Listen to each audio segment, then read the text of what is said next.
ሰላም ጤና ይስጥልን የተወደዳችሁ የገበያ ግሎባል ተከታታዮቻችን የዕለተ ረቡዕ ነሐሴ 13 ቀን 2018 ዓ.ም ለዕለቱ የመረጥናቸው አዳዲስ ዓለም አቀፋዊ የዜና ዘገባዎቻችንን ይዘንላችሁ ቀርበናል።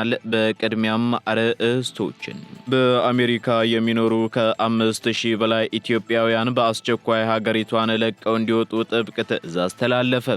የቦስተን ዲስትሪክት ፍርድ ቤት ዳኛ ለተለያዩ ሀገራት ዜጎች የተሰጠውን ጊዜያዊ የጥበቃ ሁኔታ እንዳይቋረጥ ይከለክል የነበረውን የመጨረሻ የፍርድ ቤት ትዕዛዝ ሰጥተዋል። በዝርዝር እናጋራችኋለን።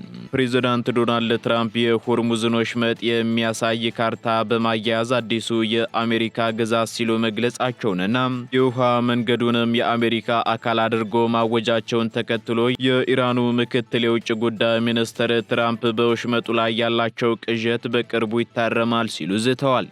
በሌላ በኩል የኢራኑ እስላማዊ አብዮታዊ ዘብ ኮር ምክትል አዛዥ ኢራን ከአሜሪካና ከእስራኤል ጋር በነበረ ወታደራዊ ፖለቲካዊና ስልታዊ ግጭት አሸናፊ ሆና መውጣቷን አስታውቀዋል። በዝርዝር የምትሰሙት መረጃችን ነው። በእስራኤሉ ጠቅላይ ሚኒስትር ቤንያሚን ኔታንያሁና በአሜሪካው ልዩ መልእክተኛ ጃሬድ ኩሽነር መካከል በተካሄደው ውይይት ከፍተኛ ለመግባባት መፈጠሩ ተነገረ።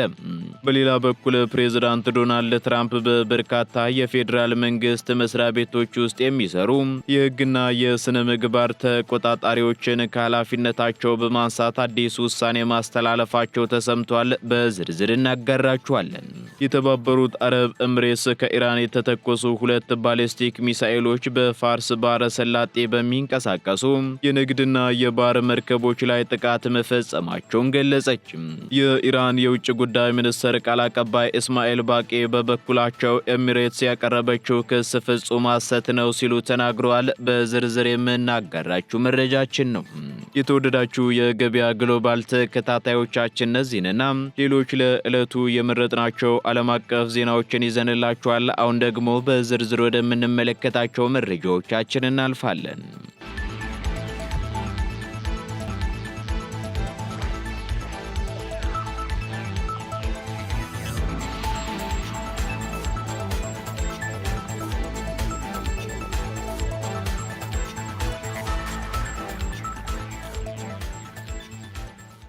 በአሜሪካ የሚኖሩ ከ5000 በላይ ኢትዮጵያውያን ሀገሪቷን በአስቸኳይ ለቀው እንዲወጡ ጥብቅ ትዕዛዝ ተላለፈ። በአሜሪካ የፌዴራል ፍርድ ቤት የዶናልድ ትራምፕ አስተዳደር ከ5000 በላይ ለሚሆኑ ኢትዮጵያውያን ተሰጥቶ የነበረውን ጊዜያዊ የህጋዊ መኖሪያና የሥራ ፈቃድ ጥበቃ እንዲያበቃ ውሳኔ አስተላልፏል። በቦስተን ዲስትሪክት ፍርድ ቤት ዳኛ ብሪያን መርፊ የአሜሪካ የሀገር ውስጥ ደህንነት ቢሮ ከተወሰኑ ሀገራት ለመጡ ሰዎች የተሰጠውን ጊዜያዊ የጥበቃ ሁኔታ ወይንም ቲፒኤስ እንዳይቋረጥ ይከለክል የነበረውን የመጨረሻ የፍርድ ቤት ትዕዛዝ አንስተዋል። ይህ እርምጃ የተወሰደው ደግሞ የአሜሪካ ጠቅላይ ፍርድ ቤት በሰኔ ወር የትራምፕ አስተዳደር ከሄቲና ከሶሪያ ለመጡ በሺዎች የሚቆጠሩ ሰዎች የተሰጡ ተመሳሳይ ጥበቃዎችን እንዲያቋርጥ ከተፈቀደ በኋላ ነው። የጠቅላይ ፍርድ ቤቱ ውሳኔም 6-3 በሆነ አብላጫ ድምፅ ድጋፍ በማግኘቱ ዳኛው ከ13 ሀገራት ለመጡ ዜጎች የተሰጠውን ጊዜያዊ የጥበቃ ሁኔታ ለማቆም የሀገር ውስጥ ደህንነት ቢሮ የሚያደርገውን ጥረት ለመቃወም የሚያስችላቸውን አቅም ማሳጥቷቸዋል። በሌላ በኩል ጊዜያዊ የህግ ከለላው ከነዚህ ሀገራት ለመጡና መስፈርቱን ለሚያሟሉ ስደተኞች ደግሞ በሰብአዊ ምክንያቶች ከሀገር እንዳይባረሩ ጥበቃ ይሰጣል ተብሏል።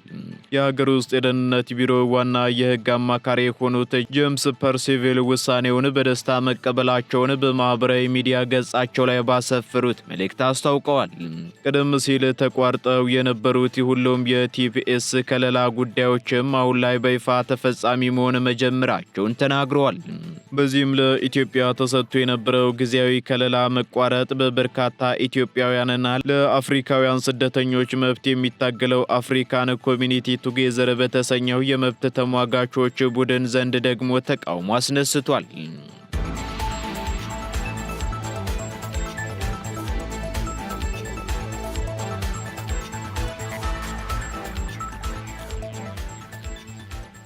በደቡብ ምስራቅ ሱዳን ባገረሸው ግጭት ከ5000 በላይ ሰዎች ተፈናቅለው ወደ ኤድዳማዚም መግባታቸው ተገለጸ። በደቡብ ምስራቅ ሱዳን ሰማያዊ ናይል ወይንም ብሉ ናይል ክፍለ ሀገር በተቀሰቀሰው አዲስና አሳሳቢ ግጭት ምክንያት ከ5000 በላይ ሱዳናውያን ሰላማዊ ሰዎች ቀያቸውን ጥለው በመሸሽ ወደ ኤድዳማዚን ከተማ መፈናቀላቸውን የአካባቢው የሕክምና ባለሙያዎችና የሰብአዊ መብት ተሟጋቾች ገልጸዋል ሲል ሱዳን ትሪቡን ዘግቧል። በአካባቢው የሚገኙ የጤና ባለሙያዎችና የበጎ ፈቃደኞች ቡድን በሰጡት መግለጫ ባለፉት ጥቂት ቀናት ውስጥ ወደ ከተማዋ የሚጎርፉ ተፈናቃዮች ቁጥር በከፍተኛ ሁኔታ መጨመሩን አስታውቀዋል። አብዛኞቹ ተፈናቃዮችም ሴቶች፣ ሕጻናትና አረጋውያን ሲሆኑ ወደ ኤድዳማዚን የደረሱት ረጅም ርቀት በእግር በመጓዝና በከፍተኛ ፍርሃትና እንግልት ውስጥ አልፈው እንደሆነም ተገልጿል። በተጨማሪም አብዛኞቹ ተፈናቃዮች ምንም አይነት ይዘው የመጡት ንብረት የለም። ወደ ከተማዋ የደረሱትም በከፍተኛ ድካም፣ ረሃብና ውሃ ጥም ተዳክመው ነው ሲሉ የሕክምና ባለሙያዎቹ ተናግረዋል። ስለሆነም ተፈናቃዮቹ በአሁኑ ወቅት በከተማዋ በሚገኙ የመንግስት ትምህርት ቤቶች፣ ህዝባዊ ቦታዎችና በጊዜያዊ መጠለያዎች ተጠልለው የሚገኙ ቢሆንም የአካባቢው መሰረተ ልማት ከሚፈለገው በላይ ጫና ውስጥ ወድቋልም ተብሏል። ይህን ተከትሎም በአካባቢው ባሉ የጤና ተቋማትና በጊዜያዊ መጠለያዎች ካጋጠመው ዋና ዋና ችግሮች መካከል የመድኃኒትና የሕክምና ቁሳቁስ እጥረት፣ የምግብና የንጹህ መጠጥ ውሃ እጥረት እንዲሁም የመጠለያ መጨናነቅ ተጠቃሾቹ ናቸው። ከዚህ በተጨማሪም በቂ የመጸዳጃና የንጽህና መጠበቂያ ቦታዎች ባለመኖራቸው ምክንያት ተላላፊ በሽታዎች ሊከሰቱ ይችላሉ የሚልም ከፍተኛ ስጋት አሳድሯል። የአካባቢው በጎ ፈቃደኞችና የሕክምና ቡድኖችም ላላቸው አነስተኛ አቅም ድጋፍ ለማድረግ ጥረት እያደረጉ ቢሆንም የተፈናቃዮቹ ቁጥር ከቀን ወደ ቀን እየጨመረ በመምጣቱ ግን ሁኔታው ከአቅማቸው በላይ እየሆነ መምጣቱን ተናግረዋል።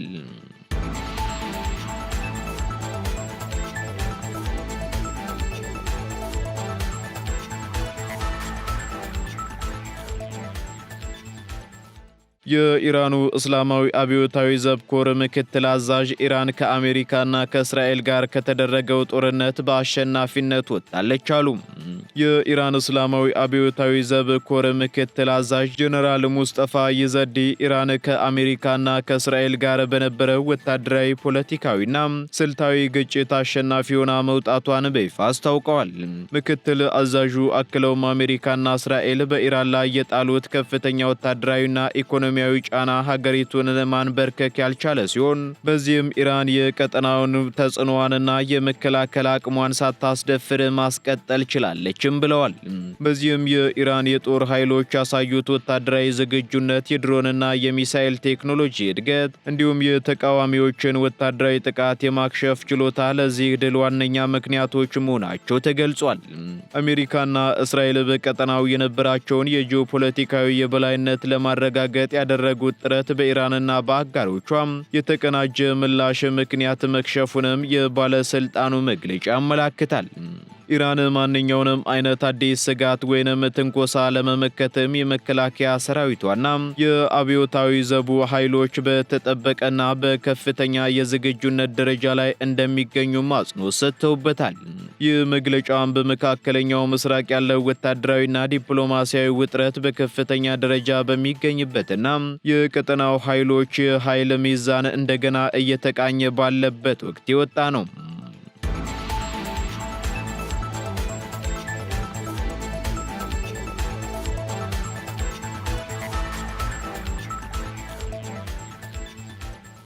የትራምፕ አስተዳደር በፌዴራል ተቆጣጣሪዎች ላይ እርምጃ በመውሰድ አዲስ አቅጣጫ ሰጠ።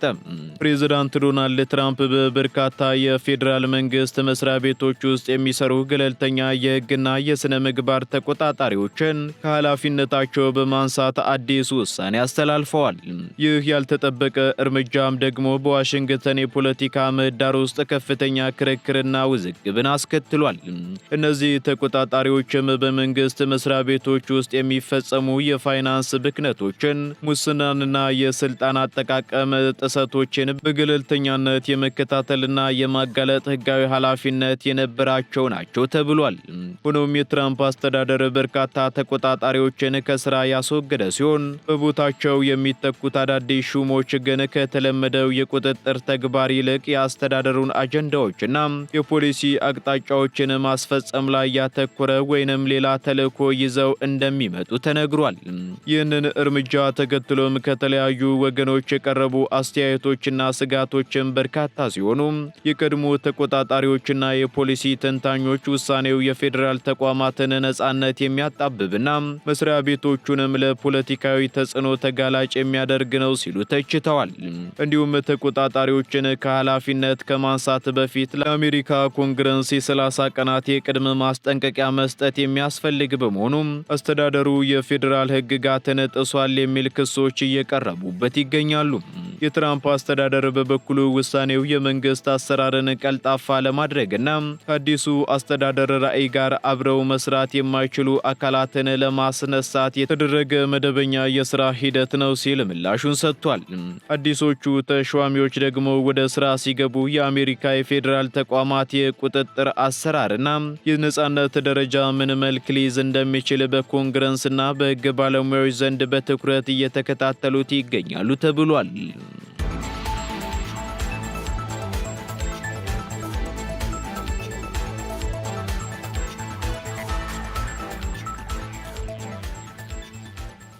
ፕሬዝዳንት ዶናልድ ትራምፕ በሆርሙዝ የባህር ወሽመጥ ላይ ያላቸው ቅዠት በቅርቡ ይስተካከላል ስትል ኢራን አስታወቀች። የኢራኑ ምክትል የውጭ ጉዳይ ሚኒስትር ጋዜብ ጋሪባባዲ የአሜሪካ ፕሬዝዳንት ዶናልድ ትራምፕ በስትራቴጂካዊ የሆርሙዝ ወሽመጥ ላይ ያላቸው የቅዠት አስተሳሰብ በቅርቡ ይታረማል ሲሉ ተናግረዋል።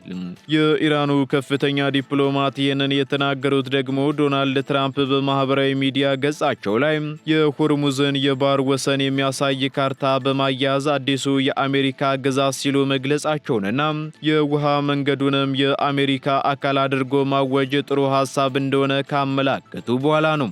ጋዜብ ጋሪባባዲ ለቀረበው አስተያየትን በሰጡት ምላሽ ትራምፕ የፋርስ ባህረ ሰላጤን ትክክለኛ ስም እንደጻፉት ሁሉ ስለ ሆርሙዝ ወሽመጥም ያለው ቅዠትም በቅርቡ ይታረማል ወይንም ደግሞ የዚህን ግራ የተገባ ሰው ቅዠት እኛ ራሳችን እናርመዋለን ብለዋል። ምክትል የውጭ ጉዳይ ሚኒስትሩ አክለውም የሆርሙዝ ወሽመጥ በጦር መርከቦች ወይንም በምርጫ ቅስቀሳ ንግግሮች ሊወሰድ እንደማይችልና አካባቢውን በኢራን ሙሉ ቁጥጥር ስር እንደሚቆይ አስታውቀዋል። ይህ የቃላት ምልልስ የተከሰተው ደግሞ በሁለቱ ሀገራት መካከል ያለው ወታደራዊና ዲፕሎማሲያዊ ውጥረት በስትራቴጂካዊውና ለዓለም አቀፍ የነዳጅ ንግድ ወሳኝ በሆነው የሆርሙዝ የባህር ወሰን ዙሪያ በከፍተኛ ሁኔታ በጨመረበት ወቅት ነው።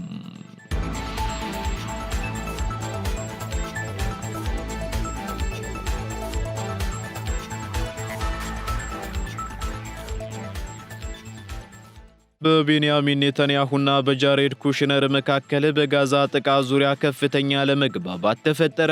በእስራኤሉ ጠቅላይ ሚኒስትር ቤንያሚን ኔታንያሁና በአሜሪካው ልዩ መልእክተኛ ጃሬድ ኩሽነር መካከል በተካሄደው ውይይት በእስራኤል ወታደራዊ እርምጃዎችና በጋዛ የሰላም ስምምነት ትግበራ ዙሪያ በጽኑ አለመግባባታቸው ተገልጿል። እንደ ወጡት ዘገባዎች ከሆነ የውይይቱ ዋነኛ አከራካሪ ነጥብ ደግሞ እስራኤል እንደ አውሮፓውያን አቆጣጠር በጥቅምት 7 2023 በተፈጸመው የሽብር ጥቃት ላይ በተሳተፉ የሐማስ አባላት ላይ የምታደርገውን የኃይል እርምጃ አጠናክራ ለመቀጠል በወሰደችው ቁርጠኛ አቋም ምክንያት ነው ተብሏል። ጠቅላይ ሚኒስትር ኔታንያሁ በኦክቶበር 7 ጥቃት ላይ የተሳተፉ ሰዎችን የማደንና የመደምሰስ ወታደራዊ ዘመቻ ተጠናክሮ እንደሚቀጥል ሲያስታውቁ፣ ጃሬድ ኩሽነር በበኩላቸው የእስራኤል ወታደራዊ እርምጃ ቀጥተኛና አጣዳፊ ስጋት በሚፈጥሩ አካላት ላይ ብቻ እንዲወሰንና የቃሉን ትርጉም አላስፈላጊ በሆነ መንገድ በማስፋፋት የሰላም ጥረቱን እንዳያደናቅፉት አሳስበዋል።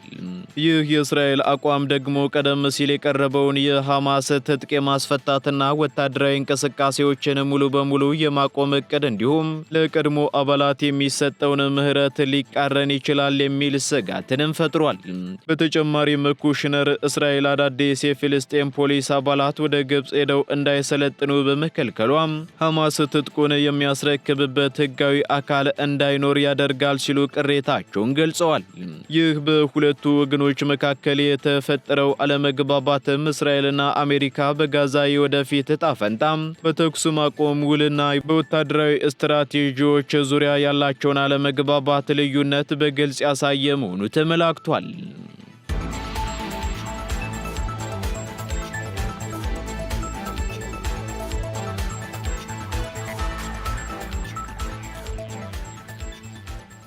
ቀጥለናል። የተወደዳችሁ የገበያ ግሎባል ተከታታዮቻችን ወደ መጨረሻው ዝርዝር መረጃችን ስንሸጋገር የተባበሩት አረብ ኤምሬትስ ኢራን በባህር መርከቦች ላይ የሚሳኤል ጥቃት ፈጽማለች ስትል ከሰሰች። የተባበሩት አረብ ኤምሬትስ ከኢራን የተተኮሱ 2 ባሊስቲክ ሚሳኤሎች በፋርስ ባህረ ሰላጤ በሚንቀሳቀሱ የንግድና የባህር መርከቦች ላይ ጥቃቶች መፈጸማቸውን አስታውቃለች።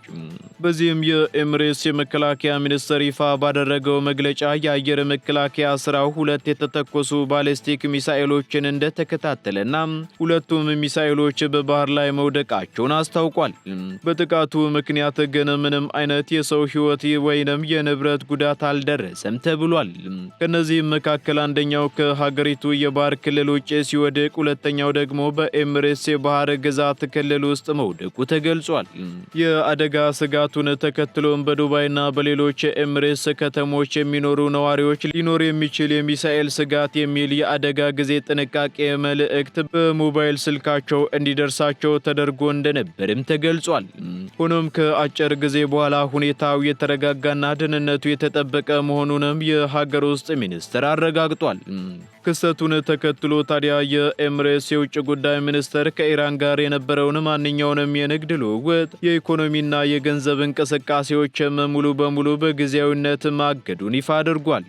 በሌላ በኩል የኢራኑ የውጭ ጉዳይ ሚኒስትር ቃል አቀባይ እስማኤል ባቂ በበኩላቸው ኤምሬትስ ያቀረበችው ክስ ፍጹም ሐሰት መሆኑን ገልጸው የቀጠናውን ሰላምና የጎረቤት ሀገራትን ወዳጅነት የሚያበላሹ መሰረት የሌላቸው ክሶች ከመሰንዘር ሀገራት እንዲቆጠቡ ጥሪ አቅርበዋል።